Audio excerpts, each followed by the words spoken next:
to have Prime Minister Mark Carney with us. As you know, just a few days ago, he won a very big election in Canada.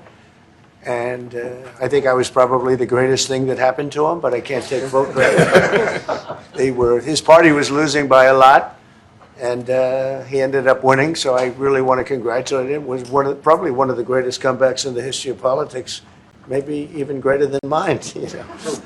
But I want to just congratulate you. That was a great election, actually. We were watching it with interest, and I think Canada chose a very talented person, a very good person, because we spoke before the election quite a few times. And it's an honor to have you at the White House and the Oval Office. And you see the new and improved Oval Office as it becomes more and more beautiful with love. You know, we handle it with great love and 24-karat gold. That always helps too. Right? But it's been a lot of fun. We're going over some of the beautiful pictures that were stored in the vaults that were for many, many years, in some cases over 100 years.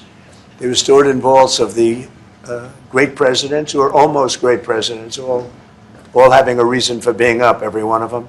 So it's very interesting. But I just want to congratulate you, and ran a really great race. I watched the debate. I thought you were excellent, and I think we have a lot of things in common. We have some tough points to go over, and that'll be fine. We're going to also be discussing Ukraine, Russia, the war, because Mark wants it ended as quickly as I do. I think it has to end. We had some very good news last night. The Houthis have announced that they are not, or they've announced to us at least, that they don't want to fight anymore. They just don't want to fight. And we will honor that, and we will stop the bombings. And they have capitulated, but more importantly, we will take their word. They say they will not be blowing up ships anymore, and that's what the purpose of what we were doing. So that's just news. We just found out about that. So I think that's very, very positive. They were knocking out a lot of ships going, as you know, sailing beautifully down the various seas. It wasn't just the canal. It was a lot of other places. And I will accept their word, and we are going to stop the bombing of the Houthis, effective immediately. And Marco, you'll let everybody know that, okay? Do you have something to say about that, by the way? It's a pretty big announcement. Yeah, this was always a freedom of navigation mission. These guys, these are a band of individuals with advanced weaponry that were threatening global shipping, and the job was to get that to stop. And if it's going to stop, then we can stop. And so I think it's an important development. And we'll have maybe before, we're going to, as you know, the Middle East, Saudi Arabia. We're going to UAE and Qatar. And that'll be, I guess, Monday night. Some of you are coming with us. I think before then we're going to have a very, very big announcement to make. Like as big as it gets. And I won't tell you on what. But it's going to, and it's very positive. I'd tell you if it was negative or positive. I can't keep that out. It is really, really positive. And that announcement will be made either Thursday or Friday or Monday before we leave. But it'll be one of the most important announcements that have been made in many years about a certain subject, very important subject. So you'll all be here. Mark, would you like to say a few words? Well, thank you, Mr. President. I'm on the edge of my seat, actually, for the big announcement. But thank you for your hospitality and above all for your leadership. You're a transformational president, focus on the economy with a relentless focus on the American worker, securing your borders, ending the scourge of fentanyl and other opioids, and securing the world. And I've been elected with my colleagues here. With the help of my colleagues here, I'm going to spread the credit to transform Canada with a similar focus on the economy, securing our borders, again on fentanyl, much greater focus on defense and security, securing the Arctic and developing the Arctic. And the history of Canada and the U.S. is we're stronger when we work together, and there's many opportunities to work together. And I look forward to, addressing some of those issues that we have, but also finding those areas of mutual cooperation so we can move forward. That's great. Very nice. Thank you very much. It's a very nice statement. Mr. President, Anybody? Is USMCA dead? No, it was actually very effective. and it's still very effective, but people have to follow it. So, that's been a problem. People haven't followed it. But it was a transitional step a little bit, and as you know, it terminates fairly shortly. It gets renegotiated very shortly. But I thought it was a very positive step from NAFTA. NAFTA was the worst trade deal in the history of our country, probably in the history of the world. And this was a transitional deal, and we'll see what happens. We're going to be starting to possibly renegotiate that if it's even necessary. I don't know that it's necessary anymore, but it served a very good purpose. And the biggest purpose it served is we got rid of NAFTA. NAFTA was a very unfair deal for the United States. A very, very terrible deal. It should have never been made. It was made many years ago, but it should have never been made. Yeah. Canada and the United States. Would you like to see your first trade deal be with Canada? Our neighbors in the world? I would love that. Look, I have a lot of respect for this man, and I watched him come up in a sense through the ranks when he wasn't given much of a chance, and he ran a really great campaign. He did a really great debate. I think that debate was very helpful. I was going to raise my hand. I don't know if that's good or bad. I shouldn't say that. That might hurt you.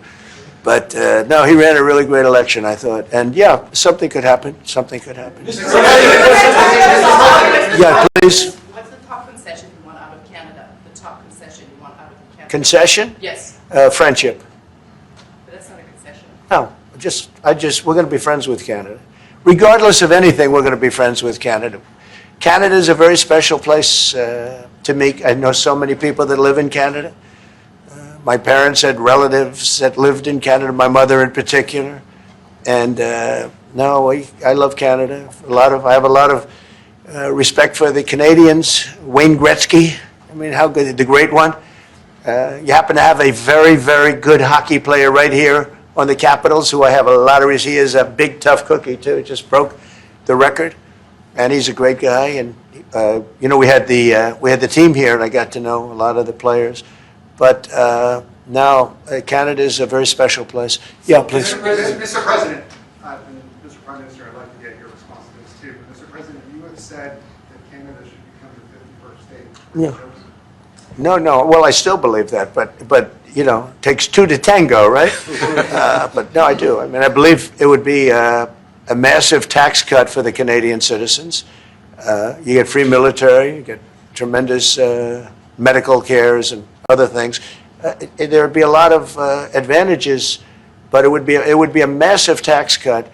And it's also a beautiful, as a real estate developer, I'm a real estate developer at heart. When you get rid of that artificially drawn line, somebody drew that line many years ago with like a ruler, just a straight line right across the top of the country. When you look at that beautiful formation when it's together, I'm a very artistic person, but when I looked at that beauty, I said that's the way it was meant to be. But I do feel it's much better for Canada, but we're not going to be discussing that unless somebody wants to discuss it. I think that there are tremendous benefits to the Canadian citizens, tremendously lower taxes, free military, which honestly we give you essentially anyway because we're protecting Canada if you ever had a problem. But I think it would really be a wonderful marriage because it's two places that get along very well. They like each other a lot. Well, if I may, as you know from real estate, there are some places that are never for sale. That's true. We're sitting in one right now, Buckingham Palace that you visited as well. That's true. And having met with the owners of Canada over the course of the campaign last several months, it's not for sale, won't be for sale ever. But the opportunity is in the partnership and what we can build together. And we have done that in the past. And part of that, as the President just said, is with respect to our own security. And my government is committed for a step change in our investment in Canadian security and our partnership, and I'll say this as well, that the President has revitalized international security, revitalized NATO, and us playing our full weight in NATO, and that will be part of it. That's true. And they have, I must say, Canada is stepping up the military participation because Mark knew, they were low, and now they're stepping it up, and that's a very important thing. But never say never. Never say never. What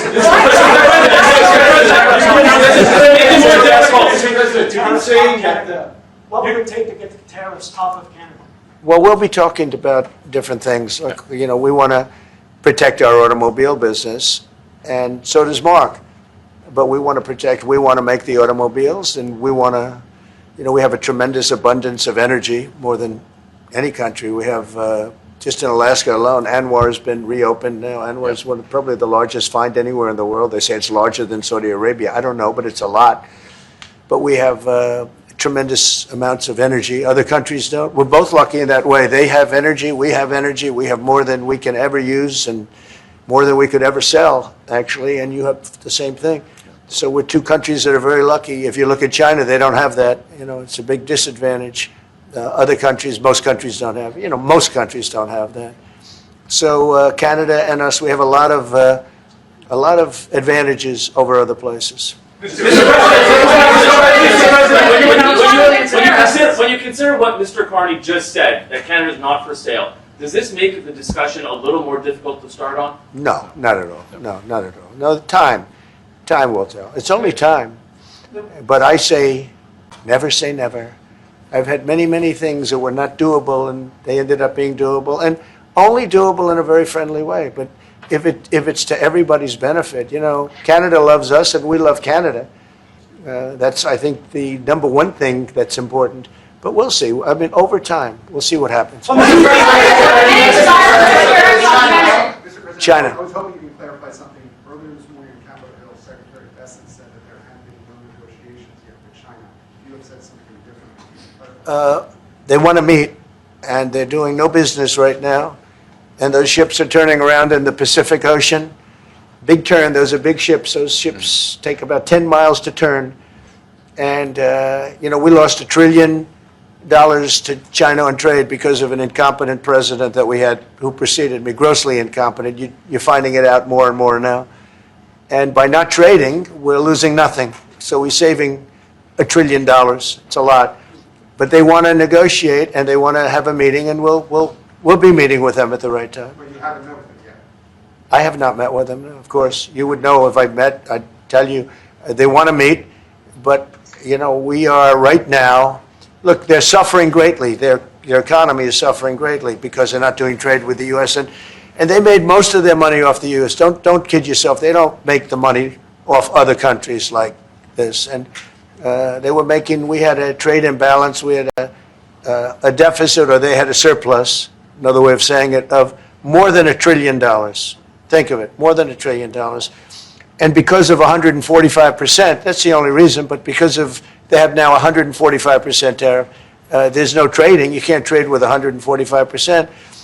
We are, therefore, making, in a certain way, I guess, $1.1 trillion. In other words, we're not losing $1.1 trillion. Our deficit is much better. When I started, I say we were losing billions of dollars a day on trade. That's rapidly turning around. We looked at numbers this morning. So we were losing, the United States during Biden was losing more than, I won't even give you numbers because they're so embarrassing, but billions of dollars a day on trade. Those numbers are rapidly turning between the tariffs. Don't forget, we're now getting 25% on cars, 25% on aluminum, 25% on steel, and maybe more importantly, massive numbers of companies are moving into the United States.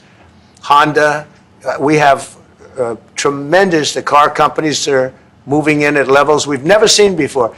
The biggest investment ever made in the United States is being made right now.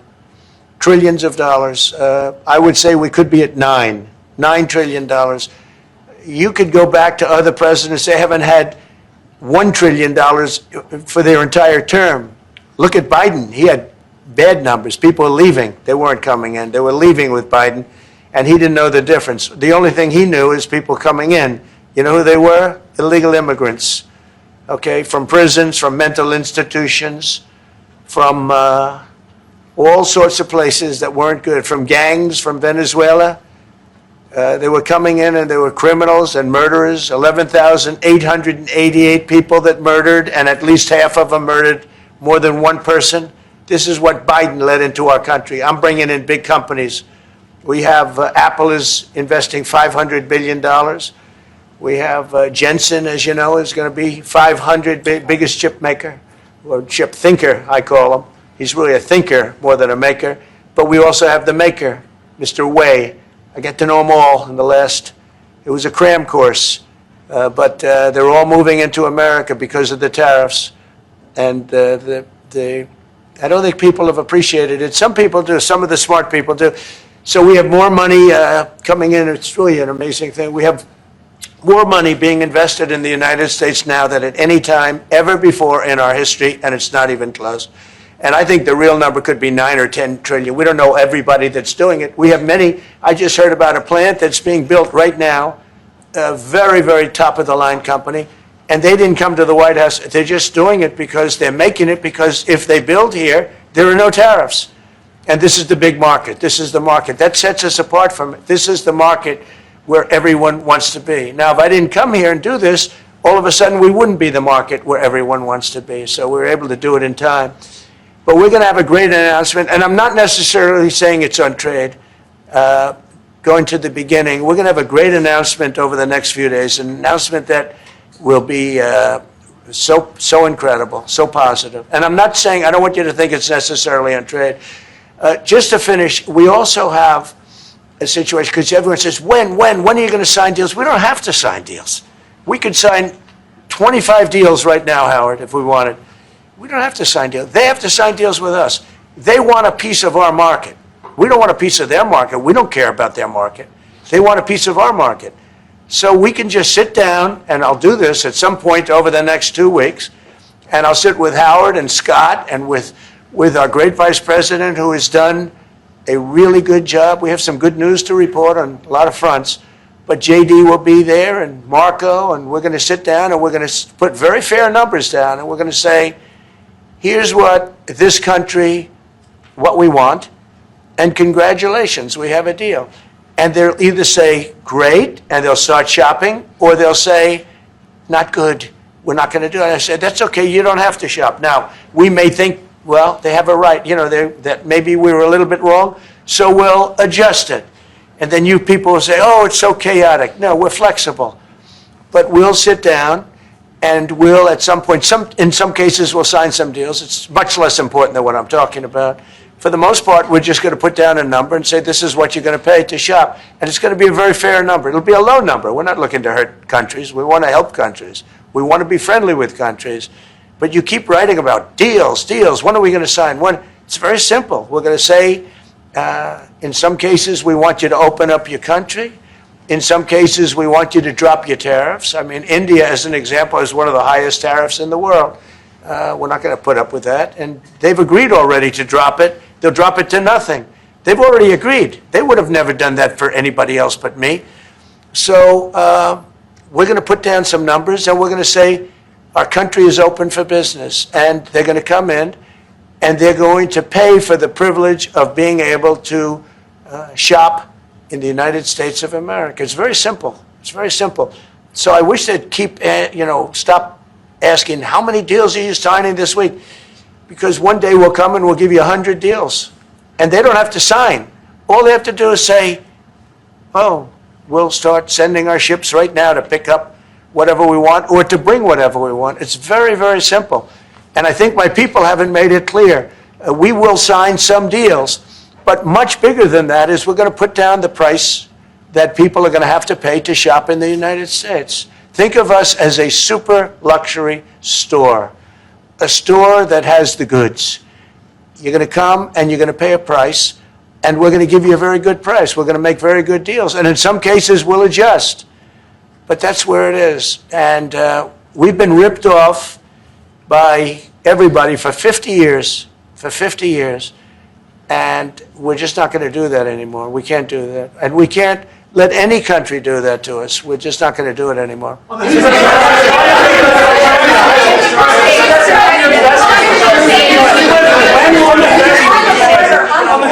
you tell us a bit more about the deal that you've reached with the Houthis? No, it's not a deal. They've said, please don't bomb us anymore, and we're not going to attack your ships. And where did you hear about that? It doesn't matter where I hear it. The very good source, I could tell you. Very, very good source. Would you say, Marco? I would say pretty good, right, JD? A very good source. No, they don't want to be. They don't want to be. They don't want to be bombed anymore. You know, I sort of thought that would happen. No, no, behind you, please. Clarifying something you said on USMCA. Is the U.S. prepared to walk away from that pact? For what pact? USMCA. No. It's fine. It's there. It's good. We use it for certain things. It's there. We have the USMCA is a good deal for everybody. I won't say this about Mark, but I didn't like his predecessor. I didn't like a person that worked for. She was terrible, actually. She was a terrible person. And she really hurt that deal very badly because she tried to take advantage of the deal and she didn't get away with it. You know what I'm talking about. But so, you know, we had a bad relationship having to do with the fact that we disagreed with the way they viewed the deal. And we ended it. You know, we ended that relationship pretty much. The USMCA is great for all countries. It's good for all countries. We do have a negotiation coming up over the next year or so to adjust it or terminate it. Mr. President. I'll say a word on USMCA if I may, Mr. President. It is a basis for a broader negotiation. Some things about it are going to have to change. And part of the way you've conducted these tariffs has taken advantage of existing aspects of USMCA. So it's going to have to change. There's other elements that have come, and that's part of what we're going to discuss. Right? During the campaign, Prime Minister Carney talked about the American betrayal. How do you react if Canada decided not to shop in the American store as much as before and decided to partner with other countries? Well, we don't do much business with Canada from our standpoint. They do a lot of business with us. We're at like 4%. And usually those things don't last very long. You know, we have great things, great product. The kind of product we sell, nobody else can sell, including military. Look, we make the best military equipment in the world, and Canada buys our military equipment, which we appreciate. But we make the best military equipment in the world by far. The missiles, the submarines, everything. Everything we have is really top notch. I rebuilt our military during our last term. Stupidly, we gave some away to Afghanistan, which shouldn't have happened. But that was, I think it was the most embarrassing moment in the history of our country. It was just very incompetent people. But if you look, the man that's now the head of our Joint Chiefs, he led the attack on ISIS for me. That's why he's the head of the Joint Chiefs. And Raisin Kane, he was unbelievable. And as you know, we defeated ISIS. In 3 weeks. It was supposed to take 5 years. We did it in 3 weeks. And he ran the campaign. I said, I like him. But I knew him before. I went to Iraq, and we agreed to a plan, and that was the plan. And as you know, we did it in record time.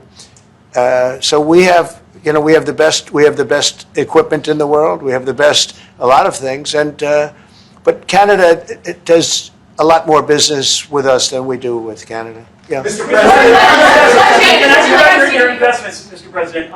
When do you think the investments that you've announced, the trillions, will finally hit economic data this year? When you're saying about the tariffs? No, about the investments that you've announced. Oh, it's hitting right now. Look, they're already starting AI plants. These are not people that look for financing. That's a good thing. You know, in real estate, you get a site, then you have to look for financing, you have to get your zoning, 5 years later you start building, you get a bank, then the bank's no good. These people have massive amounts of cash. The CHIPS Act was a ridiculous thing because that doesn't get them to build. All we did is hand very wealthy companies money. The CHIPS Act that was done by Biden. Billions, we give them billions of dollars. They don't even have to do anything with it.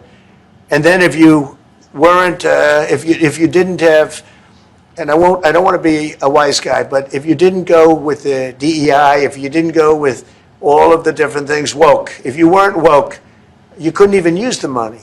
You had to have a certain percentage of this and that and that and that. It's impossible to have. The companies actually complained to me. They said they gave me all this money, but nobody can get these people to do anything. I mean, look, President Obama, and if he wanted help, I'd give him help because I'm a really good builder and I build on time, on budget. He's building his library in Chicago. It's a disaster. And he said something to the effect, I only want DEI, I only want woke. He wants woke people to build it. Well, he got woke people, and they have massive cost overruns. The job is stopped. I don't know. It's a disaster. And I don't like that happening because I think it's bad for the presidency that a thing like that should happen. He's got a library that's a disaster. And he wanted to be very politically correct, and he didn't use good, hard, tough, mean construction workers that I love, Marco. I love those construction workers. But he didn't want construction workers. He wanted people that like never did it before, and he's got a disaster in his hands. Like millions of dollars, really many millions of dollars over budget. And I would love to help him with it, or somebody else. I could recommend professionals. But it was not built in a professional manner. By the way, nor was in California a little train going from San Francisco to Los Angeles that's being run by Gavin Newsom, the governor of California. Did you ever hear of Gavin Newsom? He has got, that train is the worst cost overrun I've ever seen. It's like totally out of control. So then they said, all right, we won't go into San Francisco. We'll stop 25 miles short. And we won't go into Los Angeles. We'll stop 25 miles short. It's hundreds of billions of dollars for this stupid project that should have never been built. And then they realized that it would have been a lot less costly if we just gave limousine service back and forth and gave it free. They would have saved hundreds of billions of dollars. They have airplanes that go there for one 1/100th the cost. And they have cars. They have a thing called the highway that goes back and forth that's not fully utilized. And they got involved with this project. And Gavin, you know, I always liked Gavin. I had a good relationship with him. I just got him a lot of water. You know, I sent in people to open up that water because he refused to do it. And we just got him a lot of water. If they would have had that water, and if they would have done what I said to do, they wouldn't have had the fires in Los Angeles. Those fires would have been put out very quickly. But if you think about it, and you got to take a look at this, it's the worst cost overrun I've ever seen. I've watched a lot of stupid people build a lot of stupid things, but that's the worst cost overrun I've ever seen, what's happening between San Francisco and Los Angeles. And you ought to ask about that because this government is not going to pay. I told our very great new Secretary of Transportation, he's doing a good job, Sean Duffy, I said, we're not going to pay for that thing. They are just, it's out of control. This is something that you don't have things like this. It's not even conceivable. Like 30 times over budget, 30 times. It's the craziest thing and now it's hundreds of, it was supposed to be a simple train. And I think the media should take a look at it. And I'd love him to run for president on the other side. You know, I'd love to see that. But I don't think he's going to be running because that one project alone, well, that and the fires and a lot of other things, pretty much put him out of the race. Mr. President, what changes would you like to see to the USMCA? Or what changes would you like to make? We're going to work on some subtle changes, maybe. I don't even know if we're going to be dealing with the USMCA. We're dealing more with concepts right now. Look, right now, we're doing trade. We have trade. They're paying a tariff on cars and steel and aluminum. And I think we have a baseline of 10% or something like that for the tariffs. But we're getting along very well. Right now, going no further, but we have an agreement. We did something with even parts. You want to discuss that, Howard, with respect to Canada, which helps Canada out?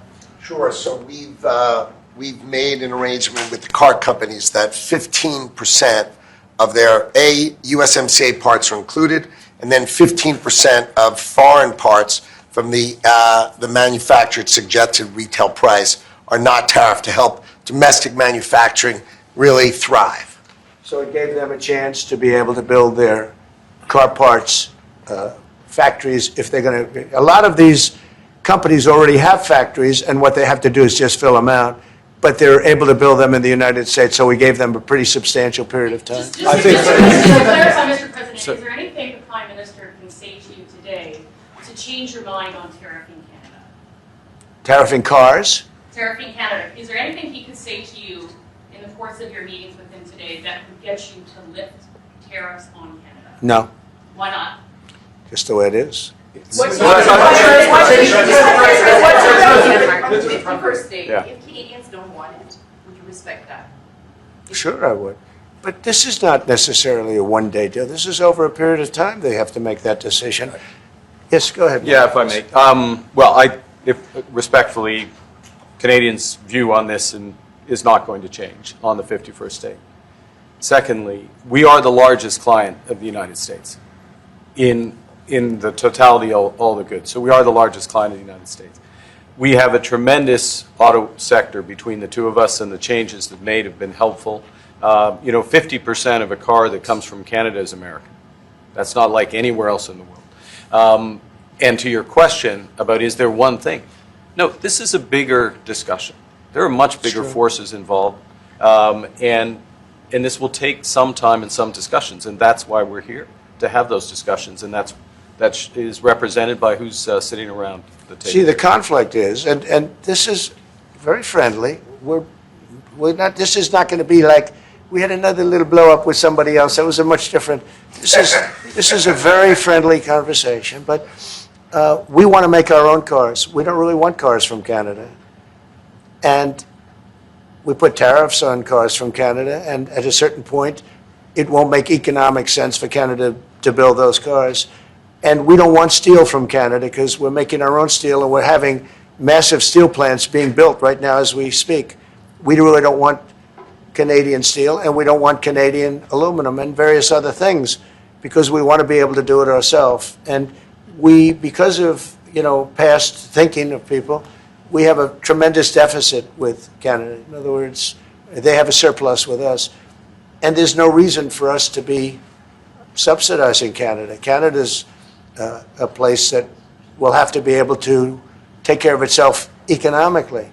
I assume they can. I will tell you that Trudeau, when I spoke to him, I used to call him Governor Trudeau. I think that probably didn't help his election. But when I spoke to him, I said, so why are we taking your cars? Why are we taking we want to make them ourselves. I mean, I said, and if the price of your cars went up, or if we put a tariff on your cars of 25%, what would that mean to you? He said, that would mean the end of Canada. He actually said that to me. And I said, that's a strange answer, but I understand his answer. But no, I mean, it's hard to justify subsidizing Canada to the tune of maybe $200 billion a year. We protect Canada militarily, and we always will. We're going to, that's not a money thing. But we always will. But, it's not fair. But why are we subsidizing Canada $200 billion a year, or whatever the number might be? It's a very substantial number. And it's hard for the American taxpayer to say, gee whiz, we love doing that. Thank you very much. We're going to have a very substantial...